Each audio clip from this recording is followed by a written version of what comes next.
नमस्कार दोस्तों, आप लोग का चंद्रा क्लासेस में स्वागत है।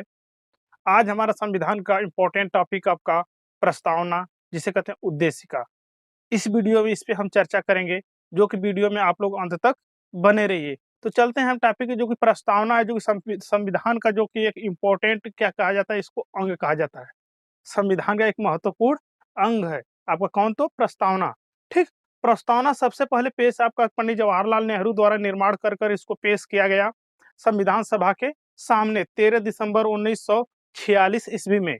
जब यह संविधान सभा के सामने प्रस्तावना को पेश किया गया पंडित जवाहरलाल नेहरू द्वारा, तो प्रस्तावना को स्वीकार संविधान सभा द्वारा स्वीकार किया गया आपका 22 जनवरी 1947 में। जब इसको 22 जनवरी 1947 में इसको स्वीकार कर लिया गया प्रस्तावना को, तो इसे ठीक ना, तो उस पर कुछ दिन तक चर्चा हुई।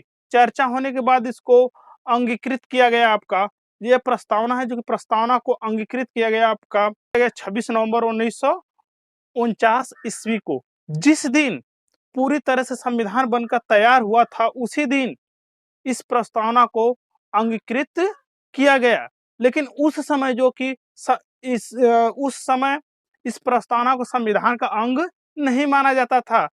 जब संविधान पूरी तरह से लागू हुआ आपका 26 जनवरी 1950 ईस्वी में, तब भी इसको संविधान का अंग नहीं माना जाता था। लेकिन कुछ सर्वोच्च न्यायालय के कुछ उद्देश्य के आधार पे इसको संविधान का अंग माना जाने लगा। किसे, तो प्रस्तावना को। तो देखते हैं प्रस्तावना को, जो कि प्रस्तावना का जो स्वरूप है आपका, जैसे जो इसका स्वरूप है प्रस्तावना का, इसको लिया गया है आपका अमेरिका के संविधान से। जो प्रस्तावना का स्वरूप है इसे लिया गया है अमेरिका के संविधान से, जो कि इसकी भाषा जो ली गई है आपका ऑस्ट्रेलिया के संविधान। तो इसमें कंफ्यूजन अक्सर होता है बच्चों को कि जो प्रस्तावना है, जिसे उद्देशिका कहते हैं, प्रस्तावना को किस देश के संविधान से लिया गया है। प्रस्तावना को भारत की संविधान के भाग, जो महत्वपूर्ण भाग है आपका प्रस्तावना, इसे किस देश के संविधान से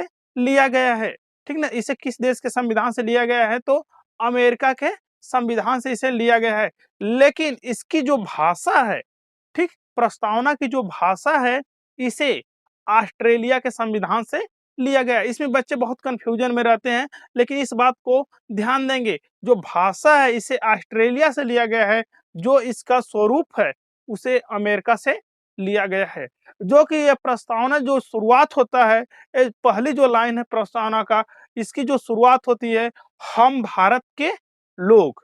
ठीक, हम भारत के लोग से प्रस्तावना जो की पहली लाइन शुरुआत होती है।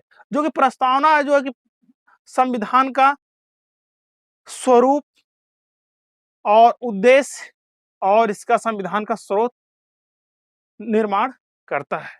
ठीक ना, संविधान का स्रोत, उद्देश्य और स्वरूप यह निर्माण करता है आपका कौन, तो प्रस्तावना।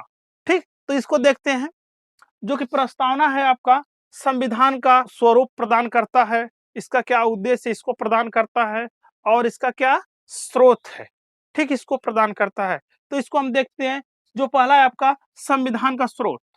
जो संविधान की जो शक्ति है, संविधान की जो शक्ति, उसका स्रोत क्या है, तो हम भारत के लोग, या तो जनता।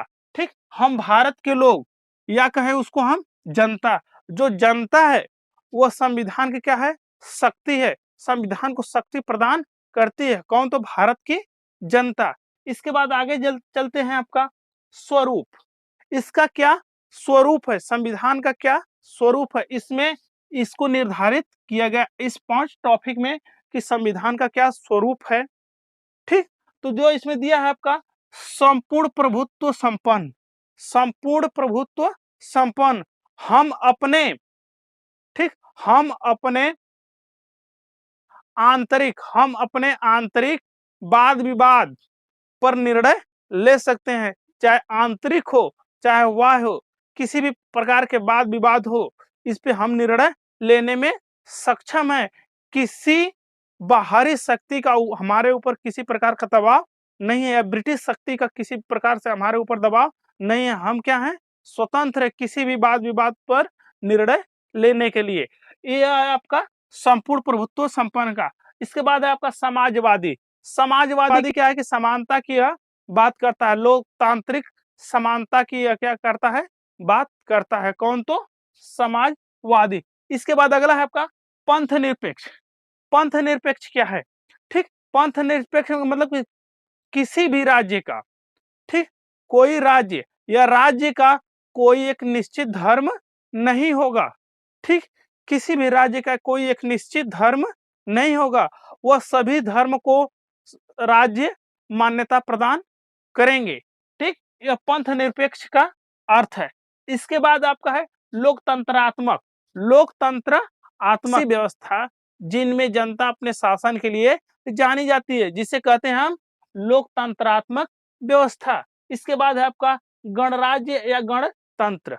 जनता द्वारा प्रत्यक्ष या अप्रत्यक्ष रूप से जनता द्वारा चुना गया शासक वंशानुगत नहीं होगा। ठीक, यहाँ का जो शासक होगा, इस राज्य का जो या भारत का जो शासक होगा, वह वंशानुगत नहीं होगा, वह जनता द्वारा प्रत्यक्ष या अप्रत्यक्ष रूप से चुना जाएगा। ठीक ना, ये आपका है गणराज्य गणतंत्र। ठीक, इसके बाद आगे चलते हैं उद्देश्य, मतलब कि भारतीय संविधान का उद्देश्य क्या है। ठीक ना, भारतीय संविधान का उद्देश्य क्या है, तो इसके बारे में हम देखते हैं। जो कि न्याय, न्याय सामाजिक, आर्थिक और राजनीतिक, जो न्याय जो प्रदान की जाएगी, तो सामाजिक स्तर पर क्या होगी, सभी को समान न्याय प्रदान की जाएगी। और आर्थिक स्थिति में, ठीक, आर्थिक स्थिति में, ठीक, सभी को विषमता को समानता करने की प्रयत्न किया जाएगा। आर्थिक स्थिति में जो विषमता रहेगी उसको समान करने का प्रयत्न किया जाएगा। इसके बाद है आपका राजनीतिक। राजनीतिक में क्या होता है कि सभी व्यक्तियों को या सभी जनता को राजनीतिक क्षेत्र से जोड़ना, सभी व्यक्तियों को राजनीतिक क्षेत्र से जोड़ना। ये तो था आपका न्याय। इसके बाद है आपका स्वतंत्र। ठीक, स्वतंत्रता। अब स्वतंत्रता क्या चीज है? ठीक, विकास हो, व्यक्ति को इस प्रकार की स्वतंत्रता प्रदान की जाए कि अपना विकास कर सके, जिससे भारत या राज्य का विकास हो। ठीक, इसके बाद आगे है आपका समानता, मतलब कि सभी नागरिकों को, ठीक, सभी भारत के नागरिकों को समान अधिकार प्रदान किया जाएगा सभी क्षेत्र में, चाहे राजनीतिक, आर्थिक और सामाजिक स्तर पे जितने भी न्याय हैं, उनको समान रूप से सभी नागरिकों को प्रदान किया जाएगा। इसके बाद आपका व्यक्ति की गरिमा।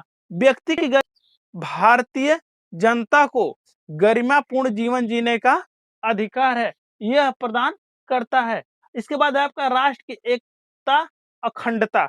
भारत की जो स्वरूप है, ठीक, भारत का जो स्वरूप है आपका ता और अखंडता, जैसे राजनीतिक, धार्मिक, ठीक, और भौगोलिक, जिस भी स्तर पे भारत का जो स्थिति है बटा हुआ है, उस सभी को समानता का यह अधिकार प्रदान करता है।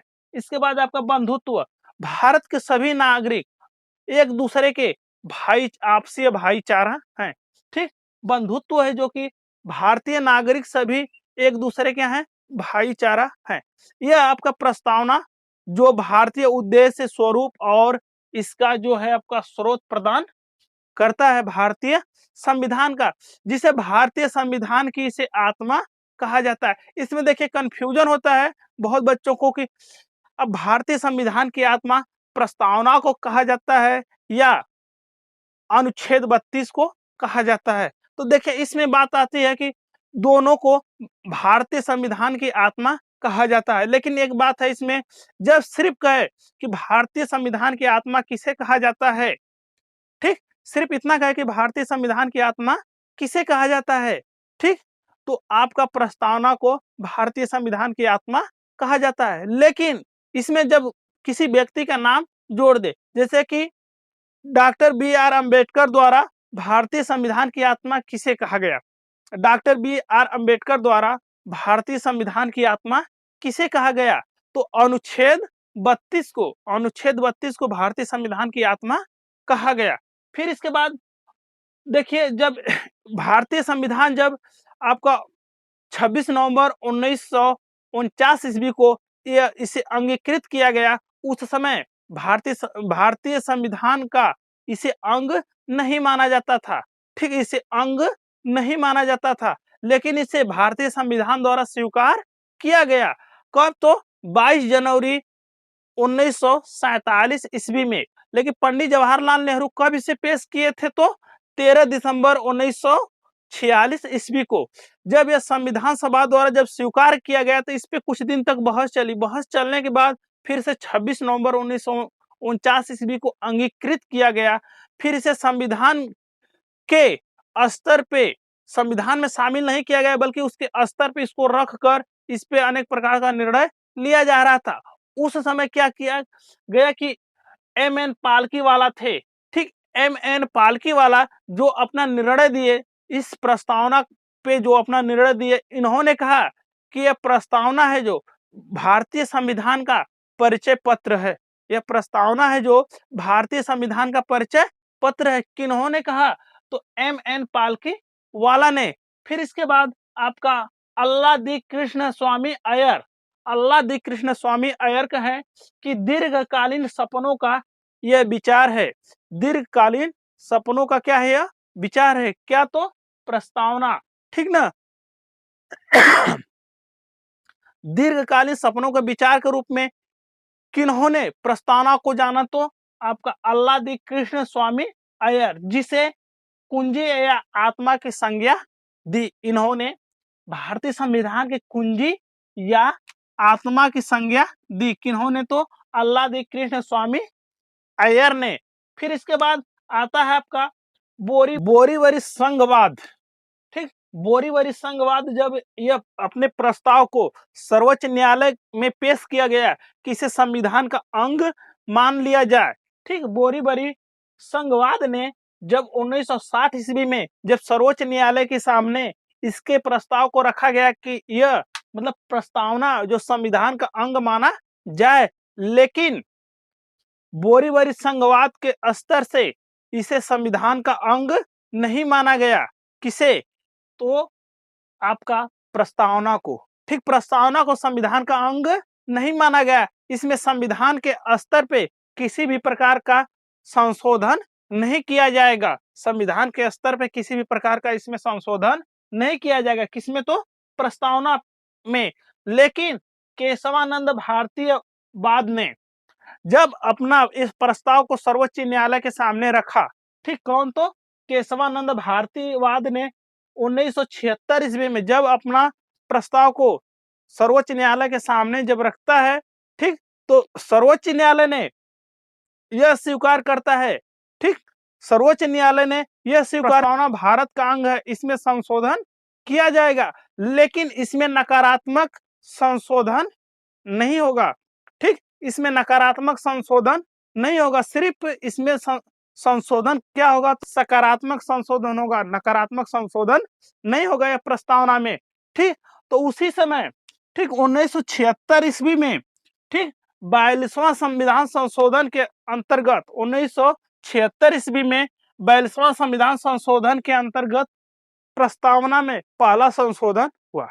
तो यह क्वेश्चन हर वक्त पूछता है कि संविधान के प्रस्तावना में पहला संशोधन कब हुआ? तो संविधान का 42वां संशोधन के अंतर्गत प्रस्तावना में संविधान का पहला संशोधन 1976 ईस्वी में किया गया।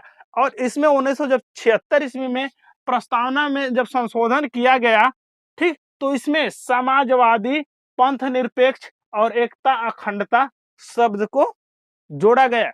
समाजवादी, पंथ निरपेक्ष और एकता अखंडता शब्द को जोड़ा गया। किस संशोधन में? तो 42वां संशोधन में। कब हुआ था? तो 1976 ईस्वी में। ठीक, इसके बाद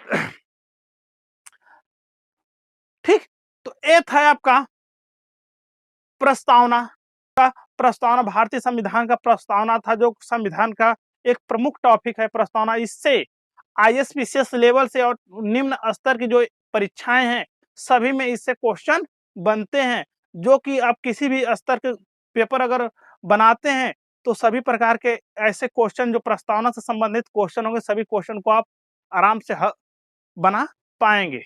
ठीक ना? इस प्रकार के क्वेश्चन को आराम से आप बना पाएंगे। ठीक, तो अगर दोस्तों वीडियो अच्छी लगी हो तो अपने दोस्तों के साथ शेयर जरूर करें, लाइक और कमेंट, और अपना कमेंट बॉक्स में अपना सजेशन जरूर दें। ठीक, अगर दोस्तों वीडियो अच्छी लगी हो तो लाइक, शेयर और सब्सक्राइब जरूर करें। नमस्कार।